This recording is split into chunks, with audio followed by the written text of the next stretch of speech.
Did you ever wonder what is inside a paint can that mixes the glue inside or the paint inside? Let's open it. Just make sure all the air is out.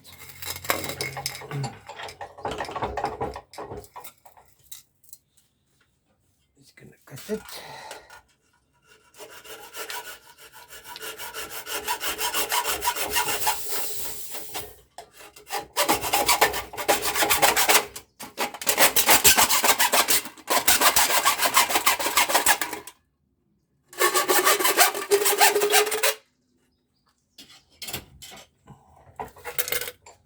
Just check, this is the opener.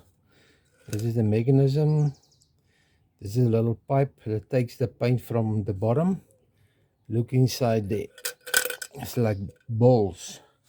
Little eyenies. Let me just quickly get a cloth and... Okay, let's throw this out here. Look here. Bolletjies.